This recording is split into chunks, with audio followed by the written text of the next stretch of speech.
պարոն Կիրակոսյան,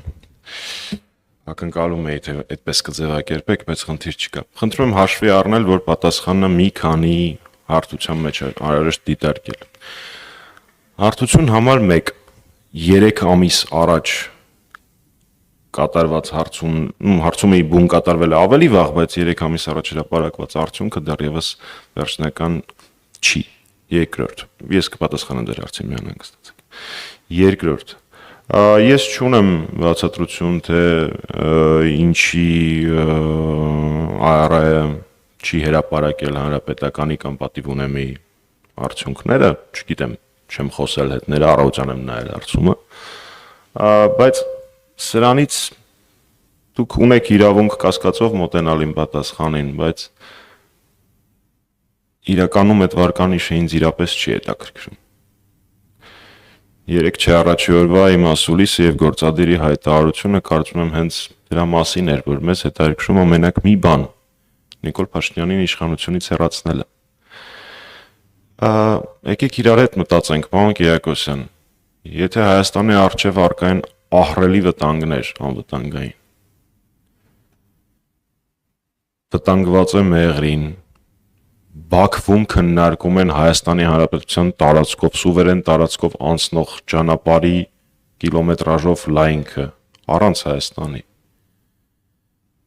Հիմա լուրջ ես պետք է անհանգստանամ, եթե Աստված մի արածցե Հայաստանը դառնա կենտրոն վարչական շրջանի կամ Երևանի չափ, ես կամ մեր քաղաքական ուժը լինենք առաջին տղան այդ փոքր տարածքում, կներեք դա մեզ չի հետաքրքրում։ Հաջորդը, հիմա հասնում ենք դրան։ Հաջորդը, կապված Փաշինյանի վարկանիշի հետ, որը տենց ուրախ բոլոր կպայականները առավոտվանից տարածում են, խնդիրը կայանում է նրանում, որ իրանք ուղակի հարցում կարդալ չգիտեն, որովհետև երբ որ այդ թվերը բանաձևով անցում ես անում, դա կհաստատի ցանկացած սոցիոլոգ, բանաձևով անցում ես անում էլեկտորալ ռեյտինգի, ապա Փաշինյանի վիճակը այդքան էլ լավ չի լինում, առնվազն 50-ից պակաս է լինում։ Նորից, դա չի նշանակում, որ այդպես է լինելու։ 3 ամիս դեռևս կա, դեռևս բոլորը չեն հայտարարել, դեռևս ոչ մի ցուցակ հրապարակված չի, դեռևս վարչապետի տեխնացուների կեսն են միայն հրապարակված, բայց այնուամենայնիվ, որ տենց ուրախ տարածում են, դա իրանց վնաս է։ Այս հարցման արդյունքներով սոցիոլոգիական բանաձևերի կիրառմամբ Փաշինյանը 50-ից պակաս է հավաքում։ Եվ ամենակարևորը, սա ավելի շատ մեր անելիքն է։ Տեսակ, որ այդ հարցման մեջ ավելի շատ էին մարդիկ, որոնք թերահավատ էին թրիփին, քան հավատում էին, եւ հայ առաքելական Սուրբ եկեղեցու վարկանիշը, դրա նկատմամբ վստահությունը բարձր էր եւ աճում էր։ Հետևաբար մեզ ընդդիմադիրներից մնում է մենակ մեկ բան՝ մեր սիրելի քաղաքացիներին բացատրել, որ եթե դու հայ առաքելական եկեղեցու, հայ առաքելական Սուրբ եկեղեցու կողքին ես, դա նշանակում է ավտոմատ, որ դու Փաշինյանին դեմ ես։ Եթե դու ունես վերապահումներ թրիփի հետ կապված, դա ավտոմատ նշանակում է, որ դու Փաշինյանին դեմ ես։ Ուստի այս հարցումները իմ համար ավելի շատ աշխատելու հնարավորությունների եւ ուղղությունների ցույց տվող հարցումներ են, քան թե թվեր։ Իսկ մեր ռեյտինգի մասով ասեցի, մեզ անկեղծորեն դա այդքան էլ չի հետաքրքրում, բայց իհարկե ընդունված է հիմա բոլոր քաղաքական ուժերն են ասում, որ իրենք սեփական հարցումներ ունեն, բայց ոչ մեկի համար գաղտնիք չի, որ հանրապետականը տարիներ շարունակ շատ բարձր հաճախականությամբ իրականացնում է հարցումներ եւ վստահեցնում եմ, որ մեր աշխատանքը կազմակերպելիս մենք հիմնվում ենք այդ թվերի վրա։ Այդ թվերը մինչ օրս երբևէ չեն հրապարակվել ու դժվար է հրապարակվեն, որովհետեւ մեզ համար դրանք աշխատանքային փաստաթղթեր են։ Ուստի վերահաստատելով միակ թիվը, որ ինձ այդ հարցումների մեջ հետաքրքրում է, դա թե այդ հարցման արդյունքներով ինչպես կարող ենք հասնել իշխանապողության։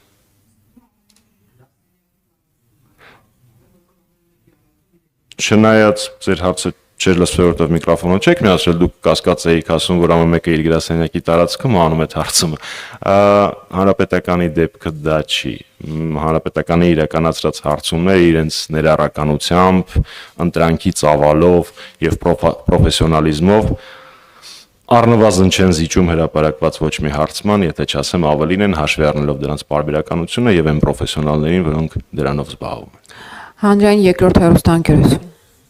Պարոն Մամիջանյան, քիչ առաջ Արման Եղոյանը խոսում էր խաղաղության մասին եւ ասաց, որ Հայաստանը արդեն խաղաղության կղզյակ է, բայց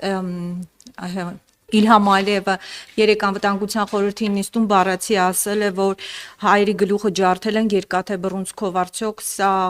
համապատասխան խոսույթ է խաղաղության գնացող պետության հետ կապված եւ մի փոքրիկ դիտարկում էլ Վահան Բաբայանը ռեֆորմիստների կուսակցության հայտարարել է ընտրությունների մասնակցության մասին եւ կարծես թե վարչապետի տեխնացու են առաջադրել Վաղարշակ Հարությունյանին, արդյոք ՀՀԿ-ն համագործակցում է կամ ինչ որ բաներ ունի այս կուսակցության հետ, այս ուժի հետ եզրեր համագործակցության։ Շնորհակալ եմ։ Սկսենք երկրորդ հարցից երևի։ Հայաստանի Հանրապետական կուսակցությունը շատ շնորհակալ է այս տարիների ընթացքում այն քաղաքական ուժերին եւ անհատ դերակատարներին, որոնք այս կամ այն պայքարի փուլում մեզ հետ նույն խրամատում էին, մեր կողքին էին, կիսում էին մեր գաղափարները, իրենց մենք շատ շնորհակալ ենք այս ամբողջ գործընթացի համար։ Բայց ձեր նշած քաղաքական ուժը եւ ձեր նշած քաղաքական գործիչը առանձին քաղաքական միավորներ են եւ Հայաստանի Հանրապետական կուսակցությունը Վահան Բաբայանի ռեֆորմիստների կուսակցության տվյալ որոշման հետ որևէ առնչություն, որևէ դերակատարում, որևէ մասնակցություն չի ունեցել։ Ուստի այդ իրողության հետ մեզ կապել կամ մեզ հարցեր տալ հնարավոր չի։ Եղոյանի նշածի հետ կապված ախր ինչ ասեմ։ Անկեղծ ասեք պատասխանեն։ Հարցը հնչում էր հետևյալը. Եղոյանը ասում է, որ ինքը Հայաստանը կղզյակ է խաղաղության, երեք Ադրբեջանի նախագահը ասել է, որ երկաթե բռունցքով եւ այլն Հայաստանին։ Դրանից մի քանի օր առաջ գրավյալ հայկական տարածքներում ինքը մեզ անվանում էր թշնամի, հոխորտում էր եւ այլն։ Դրան գումարում ենք, որ մեր երկրի առնվազն 200 քառակուսի կիլոմետր սուվերեն տարածքից ավել դրանից գրավված է ադրբեջանցիների, ադրբեջանական զինված ուժերի կողմից, դրան գումարում ենք, որ մենք ունենք առնվազն 19 գերի Բաքվում, դրան գումարում ենք, որ մենք ունենք անհետ կորած անձինք, ու հիմա դուք ինձ պատասխանեք, դա խաղաղություն է, թե չէ։ Ես այդպիսի խաղաղություն չգիտեմ ճիշտն ասած։ Երևի իմ եւ ԿՊ-ի հայոց լեզվի բացատրական բառարանները իրարից տարբերվում են։ Ինչ պատասխանեմ դրան։ Ազատություն։ Պարոն Մամիջանյան, տարածաշրջանային իրավիճակի հետ կապված երեկվանից Իրան-Ադրբեջան, Իրան եւ Ադրբեջանի միջև է նաեւ լարվածությունը, ես ուզում եմ հարցնել քաղաքացիական պայմանագրից հայտարարեցին, որ ամեն դեպքում անկախ այս տարածաշրջանային լարվածությունից Հայաստանը բոլոր խնդիրները հասցեագրում է եւ բոլոր ռիսկերը կառավարելի են։ Դուք հետևում եք, կարծում եմ հետևում եք Հայաստանի գործողություններին այս առումով եւ ինչպես է գնահատում են անվտանգային միջավայրը, որ այս բան կա Հայաստանի շուրջ եւ ինչ է կարծում բավարար ջանքեր է գործադրում այս բային կառավարությունը այդ ռիսկերը կառավարելու առումով։ Լավ, այս արձագանքեք։ Ուզում եմ խնդրում, որ ջանքերը անվտանգության խորհրդի նիստ հավաքելը կարողացել են զանգել բոլորով հավաքվել։ Դրա ես ինչ եմ մեկնաբանում։ Ասում ես տարածաշրջանում լարում է, խնդիրներ կան, մի քանի երկրների նկատմամբ իրականացվել են այս կամ այն ծավալի գործողություններ, ասում եմ ես մի տարուց ավել առաջ դրա հետ կապված հանձնաժողով էի սարքել։ Այս լուրջ Փաշինյանի պատասխանն է, ես կատակ չեմ անում։ Ասում եմ ես մի տարուց ավել առաջ սրա հետ կապված հանձնաժողով էի սարքել։ Ախր հնարավոր չի լուրջ մեկնաբանել դա, ես դրա ինչի լուրջ մեկնաբանեմ։ Բրկվեցինք, վсё, հանձնաժողով է սարքել։ Այնպես որ գործողություն չկա, որ ես այդ գործողությունը մեկնաբանեմ կամ չմեկնաբանեմ։ Սա առաջին։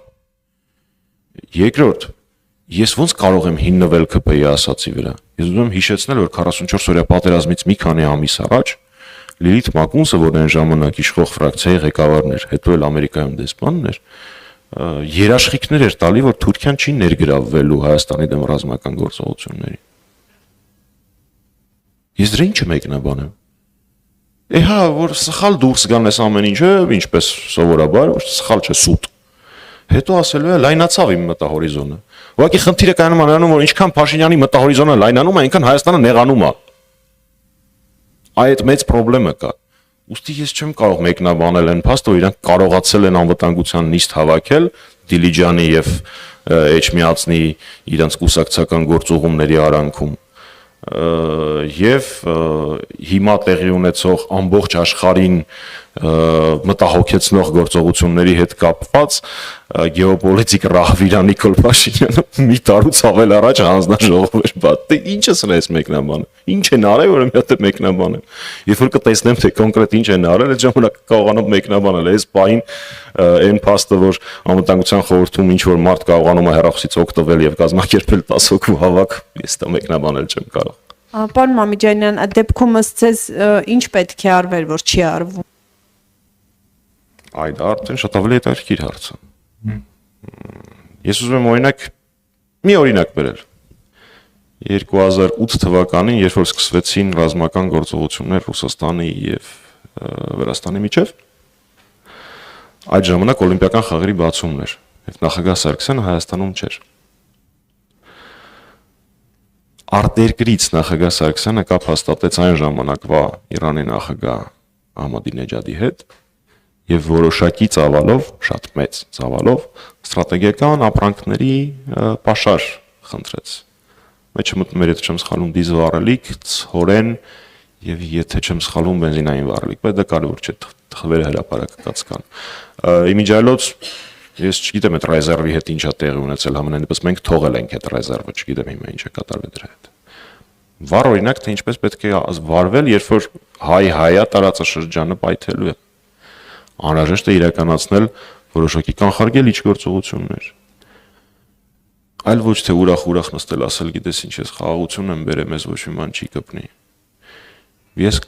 Իսկ գագաթնակետը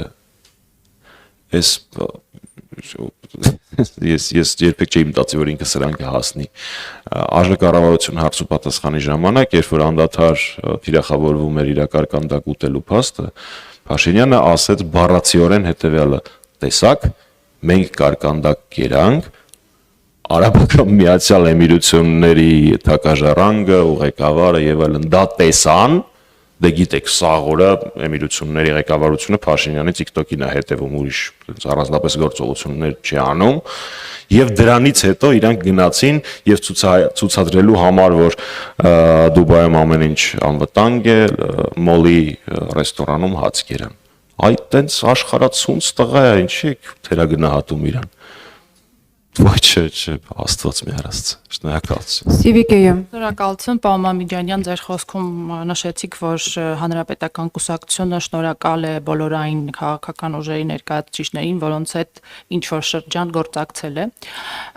Երեք հայտնի դարձավ, որ պատիվ ունեմ խմբակցության անդամ պարոն Մարտուն Գրիգորյանը որոշել է գալիք խորհրդարանական ընտրություններին մասնակցել Գագիկ Ծառուկյանի Նոյան Տապանի միջոցով, նրան հոգեհարազատ է առաջարկ Հայաստանին նախաձեռնությունը։ Պարոն Մամիջանյան, ձեր վերաբերմունքը ձեր թիմակցի այս որոշմանը արդյոք նրան եք շնորհակալ նման որոշում կայացնելու համար եւ երկրորդ հարց ձեր թույլտվությամբ ասացիք, որ ընտրություններից 3 ամիս առաջ ձեր անելիքը շարունակում է մնալ Նիկոլ Փաշինյանի հեռացումը։ Խնդրում եմ պարզաբանեք, պարոն Մամիջանյան, ինչպես եք պատկերացնում Նիկոլ Փաշինյանի հեռացման գործընթացը իմպիչմենթով, փողոցով, որը դատարկ է, թե գուցե կա երրորդ տարբերակ, որի մասին հանրությունը տեղյակ չէ եւ հիմա կխնդրեմ բացահայտեք։ Շնորհակալություն։ Շնորհակալություն, դուք մի փոքր ոչ ճշգրիտ մեջ բերեցիք ինձ։ Ես չասեցի, որ որոշումների համար եմ շնորհակալ, ես ասեցի համատեղ պայքարի համար եմ շնորհակալ։ Այդ թվում նաև պարոն Գրիգորյանին։ Պարոն Գրիգորյանը հանդիսանում է պատիվ ունեմ խմբակցության անդամ, անկուսակցական անդամ, եւ մենք հարգանքով ենք վերաբերում իր որոշմանը, որովհետեւ այստեղ սենսացիոն պատասխան չի լինելու։ Մենք հարգանքով ենք վերաբերում մեր գործընկերոջ որոշմանը եւ ինչպես բոլոր իրական ընդդիմադիր կուսակցություններին հաջողություն ենք մաղթում։ Հիմա անդրադառնանք եւ մենք շնորհակալ ենք ոչ թե համագործակցության, այլ համատեղ պայքարի համար, այդտեղ մի քիչ տարբերություն կա։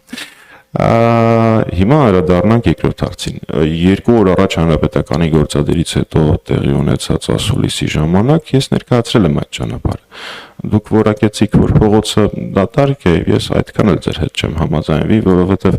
աշխարհում շատ քիչ են տեղի ունեցել իշխանապողություններ, որոնցից առաջ ակնհայտ էր կամ վստահ էին, որ հաջողության են հասնելու։ Ուստի այդ փաստարկը ոչինչ հերքող փաստարկ է։ Այո, մեր ներկայացրած ճանապարհը իմպիչմենտն է։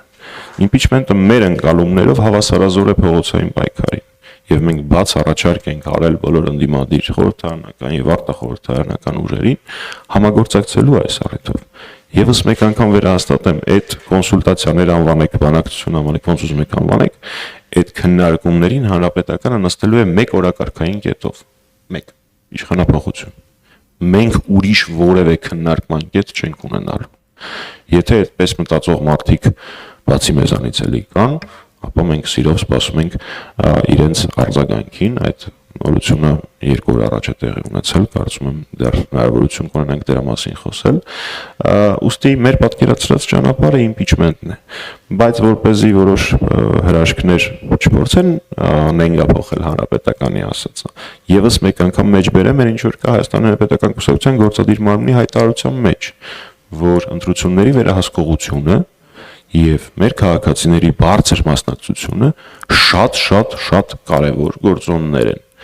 Իսկ այն ամենը, ինչ ես ասել եմ այդ օր ասուլիսի ժամանակ, նորից չասեմ, բայց շատ կարճ ասեմ։ 1. Միանշանակ Փաշինյանը ավելի կաշկանդված կլինի